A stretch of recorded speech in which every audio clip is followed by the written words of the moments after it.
Hi, my name is Jared Voley from CreativeStandup.com. In this video, I wanted to talk about originality because I believe originality is severely underrepresented in stand-up comedy training and stand-up comedy classes, and especially in stand-up comedy books.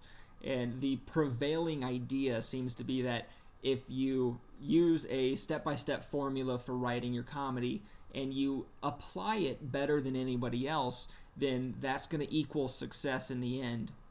And that's just not what you see when you look at great comedians. They don't just apply the same rules better than everybody else. They're highly original. They're very creative. And in fact, if you look at all the top 100 comedians of all time, you'll see that they were all different from each other. And the one factor that's the same for all of them is how creative they were, given for their own time period that they were at. And I just think it's a very important point that's not represented right now in stand-up comedy training.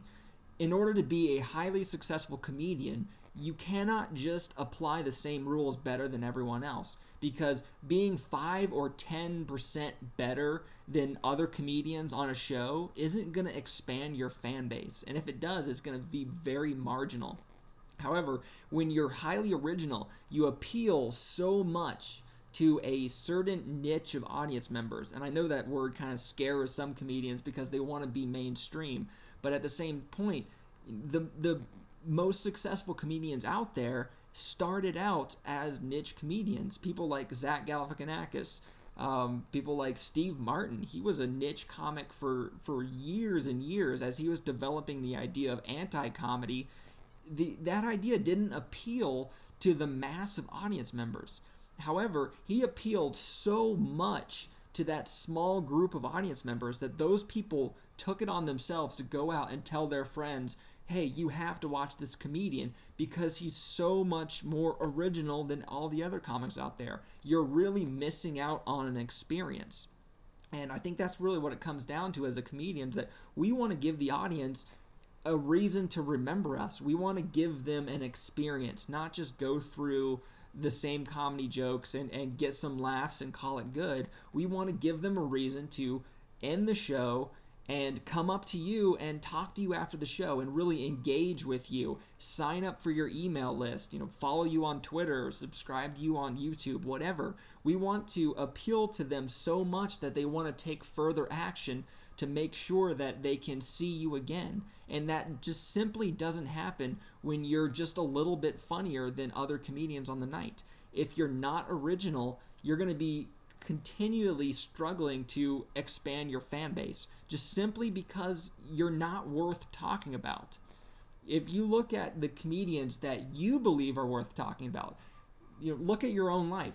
It's very likely that you go and tell people about comedy. You want to introduce people to the best comedians out there. And in fact, you probably take it a step further than that, and you get a little upset whenever somebody doesn't agree with your opinion. They don't think that a comedian is nearly as funny as you do. I mean, you take it kind of personally. At least I do when I'm telling my friends about great stand-up comedians that I feel are that they're going to miss out on if I don't tell them about it. So I tell them for myself, not for other people. And if you want to expand your fan base, then you need to create that feeling in your own audience members. You want to create the feeling of, hey, I need to go out and tell people about this. And that simply doesn't happen by being a little bit funnier or having a really funny joke. Even if you have the best joke on the night, the chances that that is going to really expand your fan base is kind of minimal, because at best, the thing that you can most likely hope for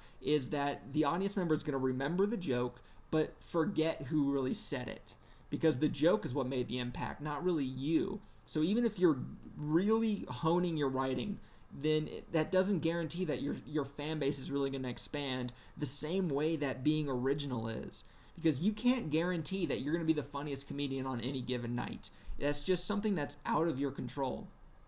On any given night, a comedian could come up before you, absolutely kill the audience, and then leave you with an audience that's just simply tired, and maybe he brought all the audience members or whatever. Like, you can't control those factors, but you can always control how original you are, and how original you are dictates how many audience members are really you're going to appeal to. If you appeal to them at a much higher level, then yes, you're going to alienate a few audience members that are more conservative.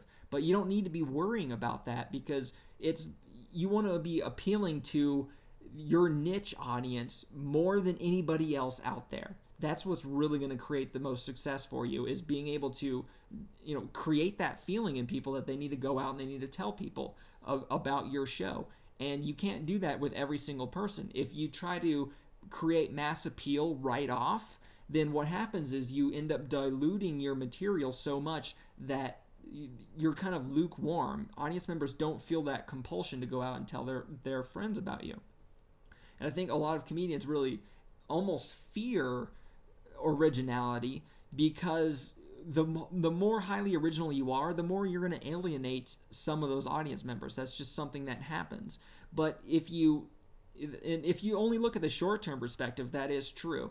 However, if you look at the long-term perspective, it gives you a huge competitive advantage. And if you don't believe me, look at the comedians that broke out. Look at, contemporary comedians that broke out. People like, Demetri Martin. He was a highly original comedian, but he didn't, he wasn't quite as highly original as, say, like a Steve Martin would be. So you don't have to be extremely, extremely original in order to appeal to audience members in that way, because both Steve Martin and Demetri Martin did it in their own way. Steve Martin developed anti-comedy in the 70s is when he really broke out for it, and he was really more of a complete break from the past way of doing things in stand-up comedy. He was highly, highly original, like the extreme side of the continuum of originality. And it took him many years in order to develop a fan base. But when he broke out and he was more successful than any other comedian of all time at that point.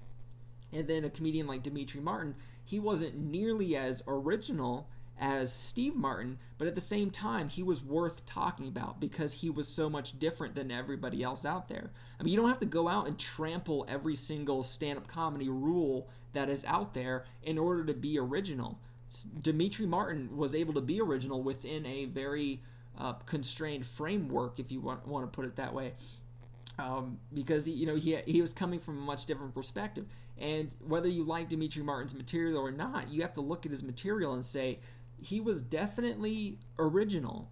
You could put him on any show, it didn't matter. And whether he was the top comedian on the night, whether he was the funniest out there, it didn't matter. Because which comedian would you really remember? If there were 20 comics and they were all really funny, but one of them was Demetri Martin, you would remember Demetri Martin. That's as simple as that, because of his originality. So I'm going to talk a lot more about originality. I'm going to go ahead and stop this video blog, and I'm going to start another one because I think I'm getting near the 10-minute mark. But I'm going to go ahead and post this on my blog at creativestandup.com, so you can go head over there and you can find all these videos in sequence. And then also I'll probably have a link at the bottom of this to go and view the rest of it. So I'll see you over there.